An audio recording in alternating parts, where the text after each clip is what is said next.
성부와 성자와 성령의 이름으로 말씀을 드립니다. 어머니 마리아는 아기 예수를 성전에 봉헌하며 이렇게 말합니다.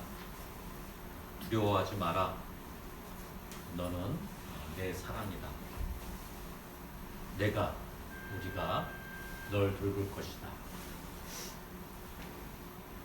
얼마 전에 성탄절을 기다리며 이것저것 이렇게 자료를 찾다가 넷플릭스, 순례자의 집은 와이파이가 안 돼서 넷플릭스를 보고 싶어도 못 봐요.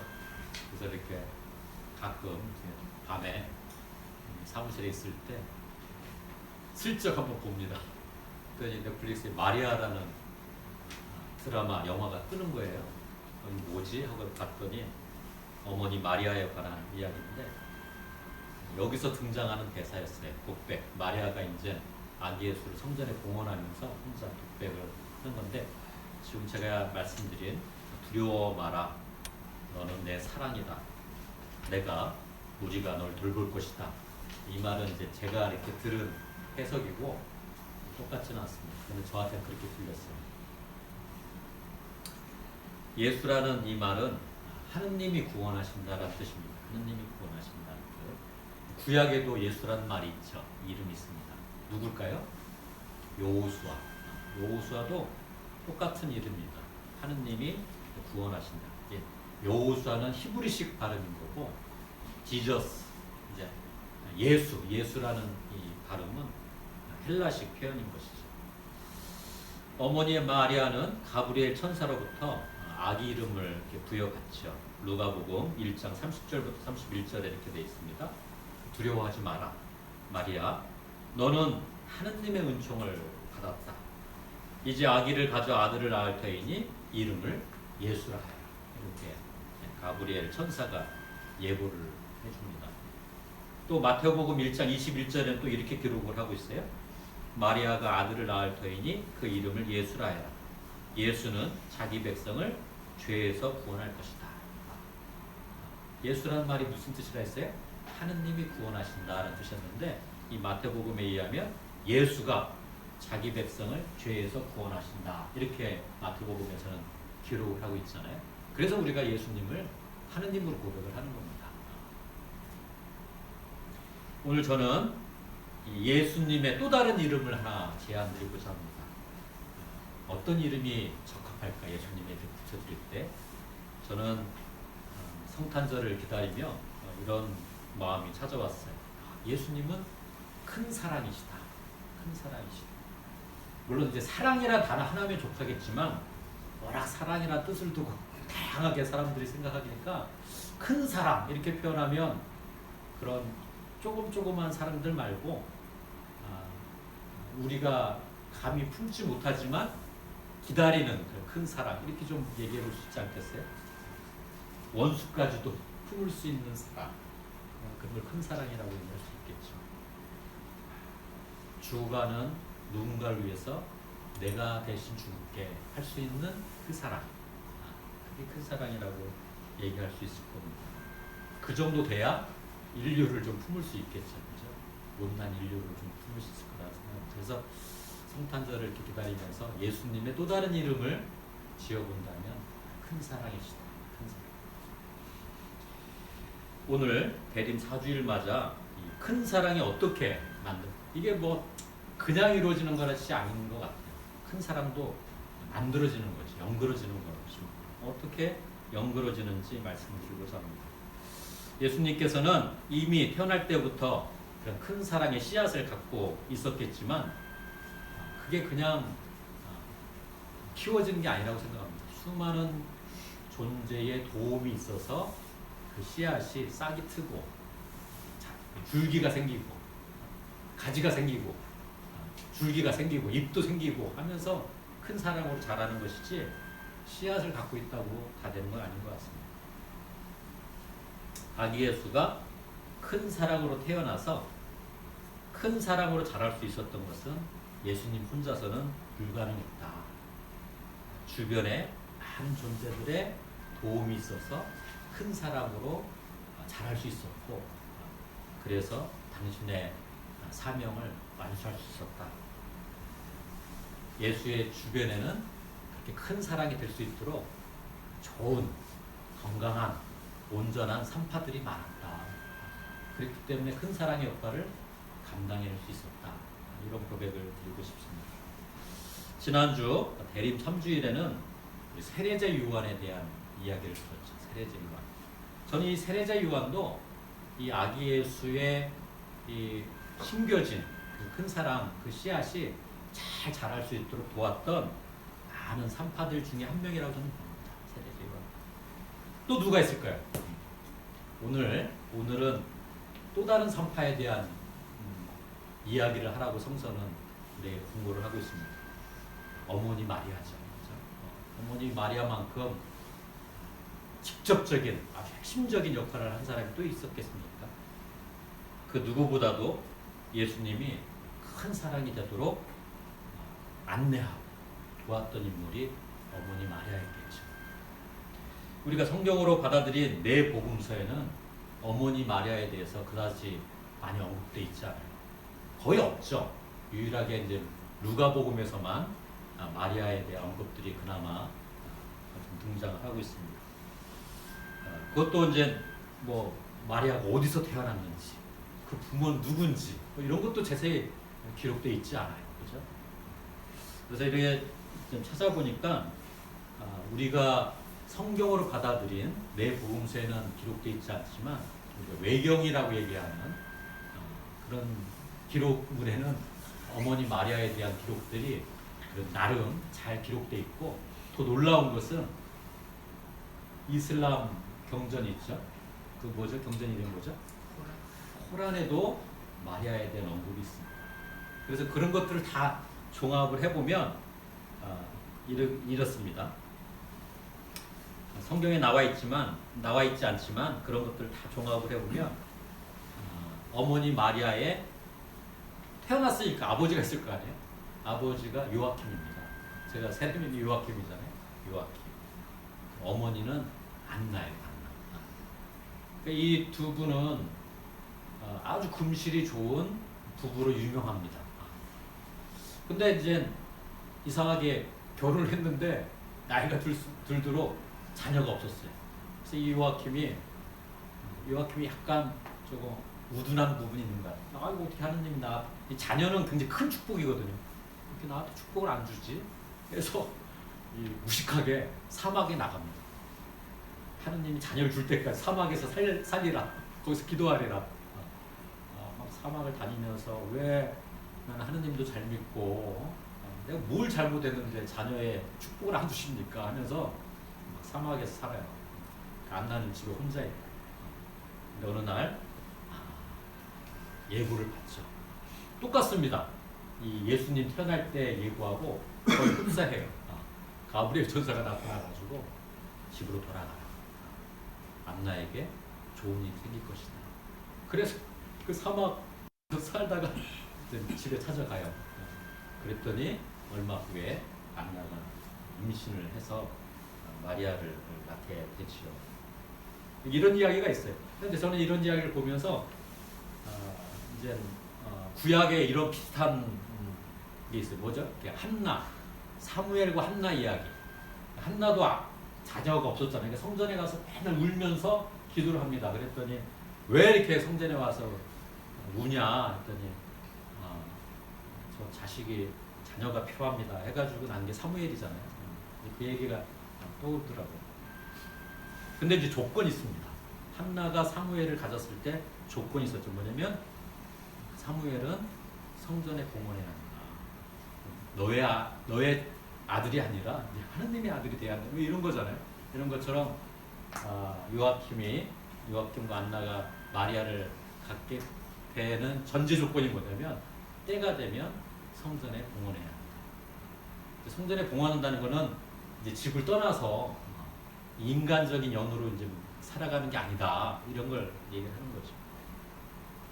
뒤늦게 생긴 아기이기 때문에 요아킴과 안나는 얼마나 지극정성으로 마리아를 키웠겠어요. 그죠? 그리고 때가 됐습니다. 그것도 예고해요. 때가 됐으니까 집에서 배보내라. 성전에 이렇게 보내집니다. 오늘날에도 성전에 봉헌된 존재들이 많죠. 사실 뭐 저는 이제 세속사제입니다만 저 같은 존재들도 성전에 봉헌된 존재들이죠. 세상 이 사제들이 조금 뭐라고 해야 돼? 어디 자리 가면 존중받고 뭐가 있어 보이잖아요. 그런데 이제 그렇게 하는 이유는 결정적인 순간에 죽어야 하는 순간에 먼저 죽어라. 희생제물이니까 그런 게 있는 겁니다. 그러니까 사제로서 이렇게 어깨에 뭐가 이렇게 훈장 같은 게 많이 난 게 좋은 게 아닙니다. 결국 죽어야 할 때 제일 먼저 죽어야 하는 거거든요. 왜? 성전에 봉헌된 존재니까. 또 수도자들도 마찬가지죠. 수도자들도 성전에 봉헌된 존재들이죠. 이들은 하느님의 일을 위해 죽기도 하고 살기도 하는 존재들이죠.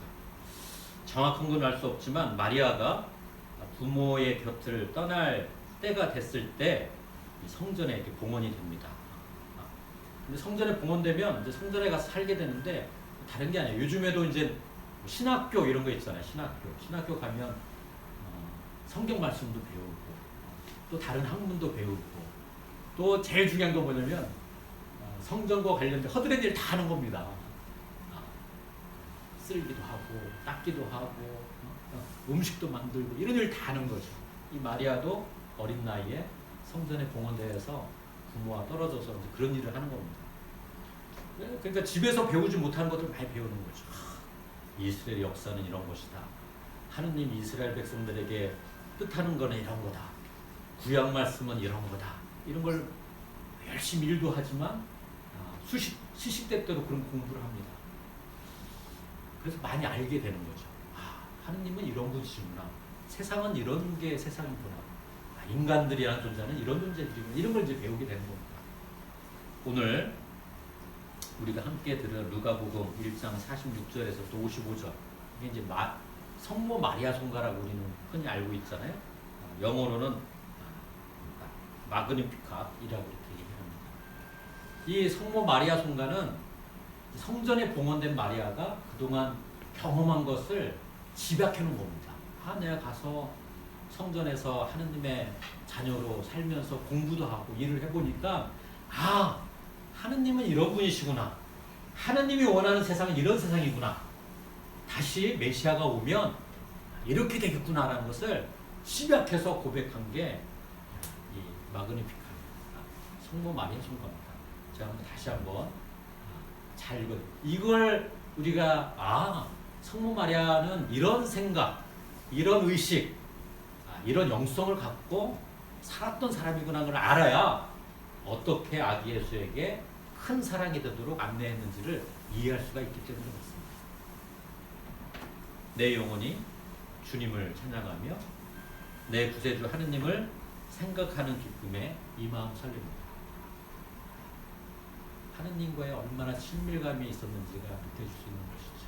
내 영혼이 주님을 찬양하며 내 구세주 하느님을 생각하는 기쁨에 이 마음 설렙니다. 우리가 영적으로 설레지 못할 때 굉장히 많잖아요. 주께서는 여중의 빛천한 신세를 돌보셨습니다.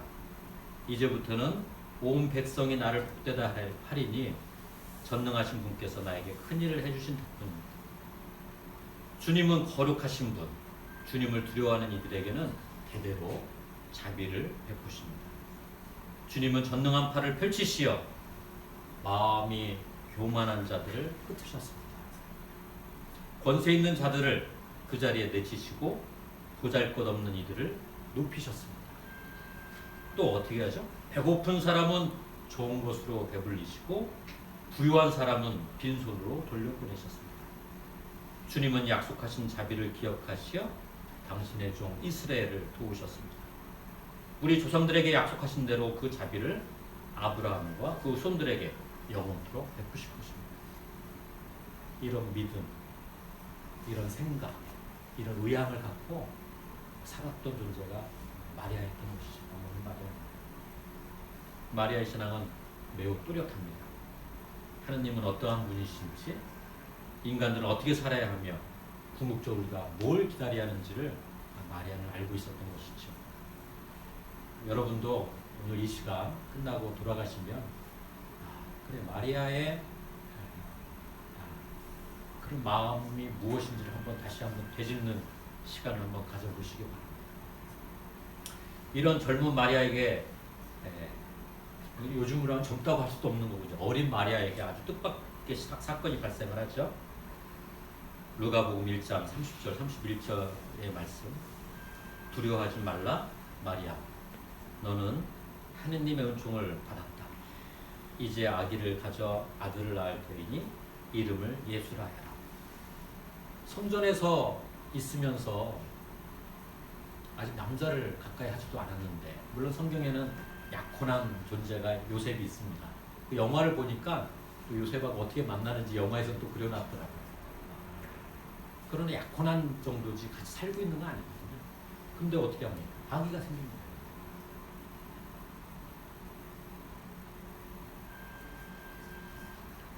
임신을 한 것인데, 당시 이 사건은 마리아에게 있어서는 생사와 관련된 생사의 기로에 서 있는 아주 큰 사건입니다.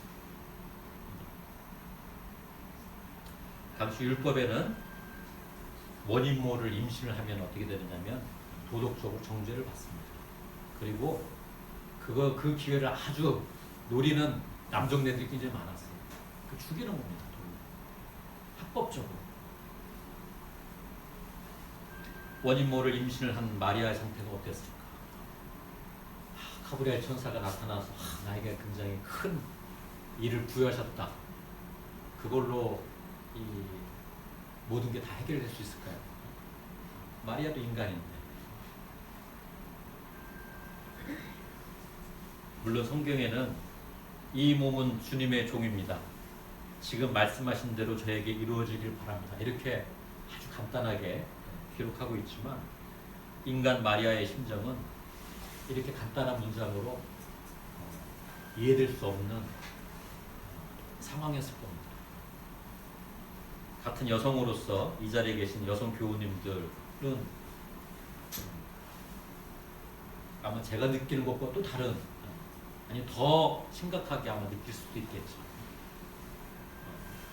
남편이 누군지도 모르고 임신을 했다. 내 주변 사람들이 그걸 어떻게 바라볼까? 마리아 자신도 몹시 힘든 상황이지만 그 마리아가 태어났을 때 얼마나 애지중지하고 얼마나 감사했어요. 아버지 요아킴, 엄마 안나의 마음은 어땠을까요? 아니 성전의 공원 안에서 보고했더니 임신해서 집에 와? 그 마음이 어땠을까요? 그리고 요아킴은 아주 율법에 투철했던 자상한 전형적인 유대인 아버지였단 말이죠. 그 딸이 임신해서 왔다. 동네 사람들이 뭐라고 얘기하겠습니까? 가브리엘 천사가 나타나가지고 그렇게 한 거래. 그게 동네 사람들에게 그게 되겠어요? 그러니까 이 요아킴도 마음이 굉장히 아팠을 겁니다. 막 심한 말도 했겠죠. 설교 시간에 그런 심한 말을 어떻게 표현할 수는 없겠지만 아주 심한 말을 했을 겁니다. 썩 나가라고 하든지 하여간에 여러 말을 했을 거라는 생각을 합니다. 근데 이제 제가 그 영화를 보니까 도대체 어떻게 했을까? 그 영화 그 감독은 그 장면을 이렇게 그렸고 막 심한 말을 합니다. 어떻게 그럴 수 있냐? 그러니까 마리아가 그 아버지 요아킴, I need you. 난 당신 필요합니다. 비록 내 상태가 이런 상태지만 난 당신 필요합니다. I need you. 그랬더니 요아킴이, 외면하던 요아킴이 가서 그래, 어떻게 내가 낳은 딸인데 하면서 다시 껴안는 장면이 나옵니다. 내가 널 두려워하지 마라. 내가 널 지켜줄게.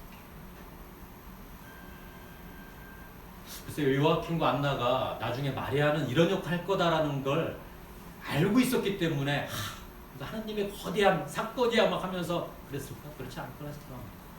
저는 이런 상황을 잘 극복해 나갔던 그 믿음이 결국은 마리아로 하여금 예수를 낳게 하는 큰 사건을 만들어냈던 것이라고 저는 믿습니다. 요아킴은 결국 어떻게 됐을까요? 이제 성경을 보면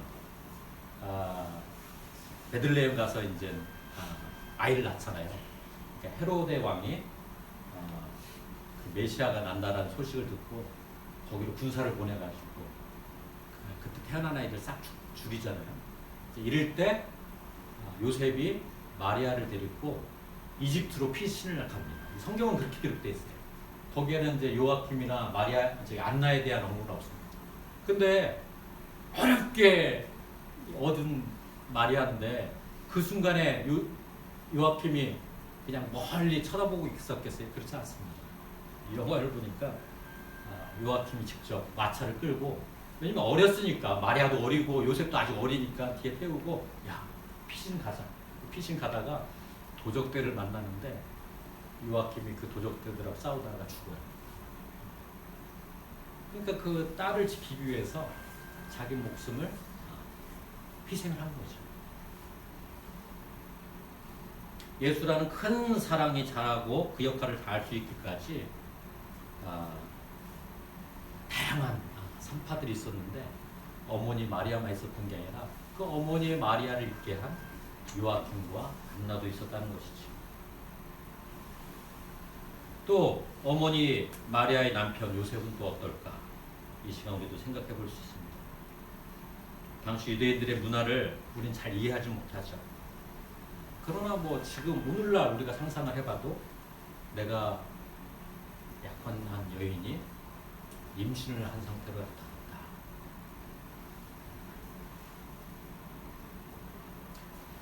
요셉은 마리아에 대한 믿음을 잃지 않았습니다.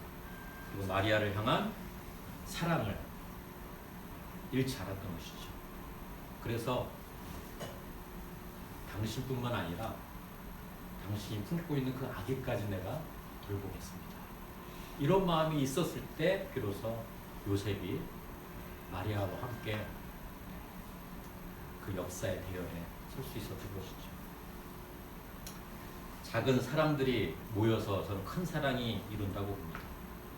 마리아 주변에 있었던 존재들, 요아킴, 안나, 그리고 요셉. 물론 이제 성서 외의 자료지만, 이렇게 크게 세 인물이지만 그 이외에도 다양한 인물들이 있을 거라 생각합니다. 그 존재들의 사랑이 마리아를 키웠고, 그 사랑의 힘으로 마리아는 아기 예수를 품을 수 있었고, 결국은 아기 예수가 큰 사랑으로 될 수 있도록 키울 수 있었다는 것을 저는 성탄절을 맞이하면서 다시 한번 깨닫게 됩니다. 오늘 대림 4주일을 맞아서 주님은 우리에게 묻습니다. 누가 요아킴이 될 거야? 누가 안나가 될 거야? 누가 마리아의 약혼자 요셉이 될 수 있느냐? 이렇게 우리에게 묻는다고 생각합니다. 교회 전통은 마리아를 가리켜 뭐라고 하냐면 교회의 저녁이다 이렇게 합니다. 교회가 닮아가야 할 존재가 누구냐 할 때는 마리아를 닮으면 됩니다. 그래야 아기 예수를 품을 수 있기 때문에. 온갖 분열과 대립, 불신의 마음들이 저는 좀 부끄러워하고 또 그런 마음들이 치유받을 수 있는 큰 사랑이 필요한 때를 우리는 살고 있다고 봅니다. 우리 공동체가 또 이 땅에 있는 수많은 교회들이 그런 사랑을 품고 있는 그런 마리아의 모습을 닮아가는 대림절기가